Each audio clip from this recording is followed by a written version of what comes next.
Follow us on a journey as we embark on this adventure, discovering just how businesses in Essex have adjusted to these current testing times. With Brexit being on the cards for some time and the implications of a pandemic spreading worldwide, we welcome you to Business, Brexit and Beyond. The events industry has been severely hit by COVID-19. In this episode, we talk to businesses that support the events industry and reflect on how Brexit has impacted them too.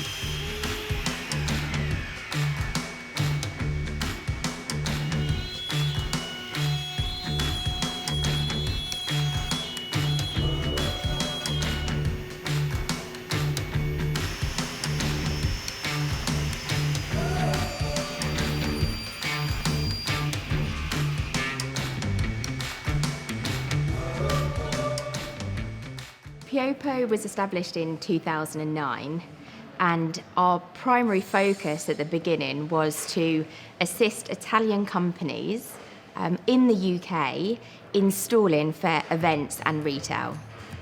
So this is our workshop space. Yesterday we received some goods direct from Italy. They arrive in our workshop, we check the designs, check to see that nothing has been damaged in transit, and we will be delivering these on site to Harrods tomorrow. So this is our joinery workshop with our full range of machinery. We have our CNC machine, our panel saw. Our design team will communicate the designs with our workshop team, and the manufacturing will commence. As you can see, this is an example of an office fit out that we're currently producing.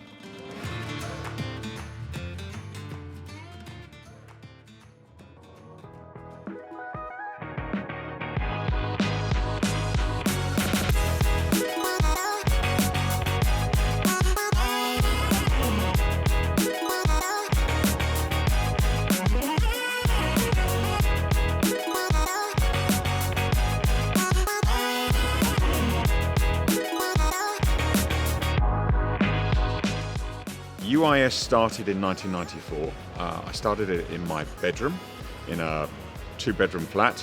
Prior to that, I'd worked for 6 years with ICI. I left and I started a company using large format colour inkjet printing technologies to produce graphics for exhibition, retail and advertising, and I used ICI products initially. We use fabrics, inks, metals, aluminium, that type of product we're bringing in from Europe. For the last 2 years I was developing an online brand which is called previewdisplay.com, and that is about selling portable products for sort of exhibition events, retail. This is my baby. It's a Reggiani printer. It's an Italian made fabric printing machine, extremely advanced. There's only 3 of these at this size in the UK. We can print fabric up to speeds of 400 square meters an hour on this machine. The fabric we can load over here, a 600 kilo roll or smaller rolls here. We web around these rollers. We go around the green roller heats up, and we stick the fabric to this black sort of conveyor belt, which is a very high precision conveyor belt. The fabric moves through the machine under the printing chamber, and we can print fabric at very high speed and at very high precision. This is a flatbed laser cutter. It's 12 meters by 3.5 meters. Because we're exhibitions and events, we're sometimes working with graphics which are, up to 10 meters long and sometimes even longer. So we use this to cut the fabric, and we're cutting with a laser as opposed to a knife. It seals the edge, it's non-contact, and once the fabric is finished here and cut for size, we'll then take it and we will stitch it. So we had 4 years to consider Brexit. In the run-up to the Brexit transition, we considered our clients that we were serving in Italy and how we could support them better in the UK.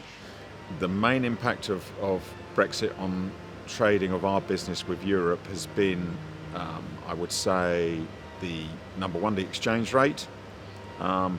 prior to the sort of the Brexit vote, I had bought a machine which was £400,000 from a printing machine from Italy, but I covered those financial transactions with forward betting on the exchange rates. So we are now offering a service where we can build their products, build their event stands, build their retail reception desks and units from within the UK and install also. We've seen prices go up in terms of our consumables because a lot of our materials come from Europe. Unfortunately, they're not made in the UK. We like to use European products. The products are very good. The products have a very good safety record, reputation. Previously, companies would transport their structures, their teams around Europe and even sort of internationally. And I feel that the event sector will really shift, and we will see things being locally produced, teams that are local, working at the event, producing the event, and rather than relying heavily on transport and movement across the globe. We are expecting, I know it's costing more to bring goods into the UK now from Europe. I'm expecting and I'm seeing price increases across all materials which are related to Brexit, Covid and various other excuses. We are aware obviously of the situation of shipping from China. We bring LEDs and electronic technology from China because we just can't source it in the UK and Europe. So all of those products will be under price pressure.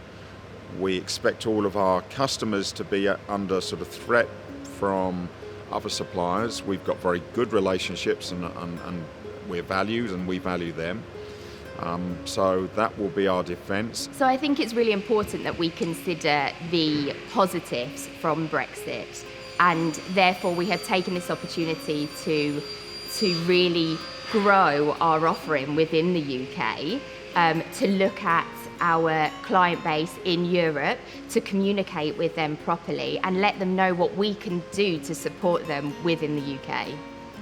Since January the 1st, because of the COVID crisis, and particularly its effect on this business, which is about exhibitions, events, retail, all of our markets have been shut. So I haven't yet seen the effects of Brexit on my business. So COVID-19 has had a huge impact on our business. Back in March 2020, we had all of our work cancelled within a few days. COVID has impacted my business quite significantly, extremely significantly. The 80% of our work is in exhibitions and events. We produce graphics and displays which are used all over the world in exhibitions and events. Because we are so heavily reliant on the event and retail sector, both sectors were hugely impacted and everything closed down. So we had to really think on our feet. In February of last year, which is 2020, we saw our first exhibition cancelled. We just produced a lot of displays for them. But as a result of COVID-19, we lost a significant amount of revenue. So as the event industry recovers from the pandemic, I think that we will see a huge shift in the way events are produced and run. There will be a huge emphasis on a green recovery. I started to design a whole new system that could make screens for social distancing, for offices, for restaurants, for dentists, which could incorporate glass and wood effect panels, and would be more aesthetically pleasing than the the typical type of product that we're seeing used at the minute. But sadly, we are now 2 people, whereas we were 9 people. And so that really is how COVID has affected this business. So I think there is lots of opportunity being a UK-based manufacturing company as we continue to progress this year and in the coming years.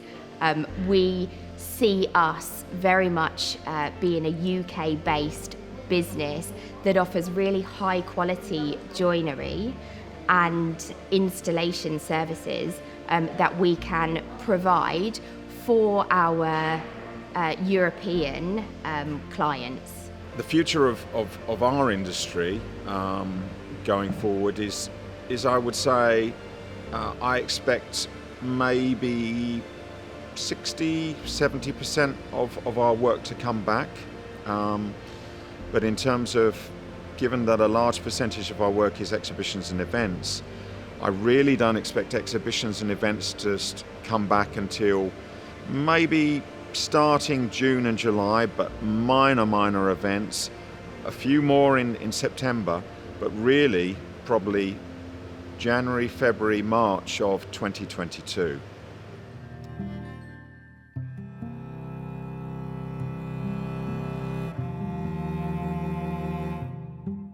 If you'd like to find out more about trading with the EU, head over to our website at www.utas-essex.org for more information and resources.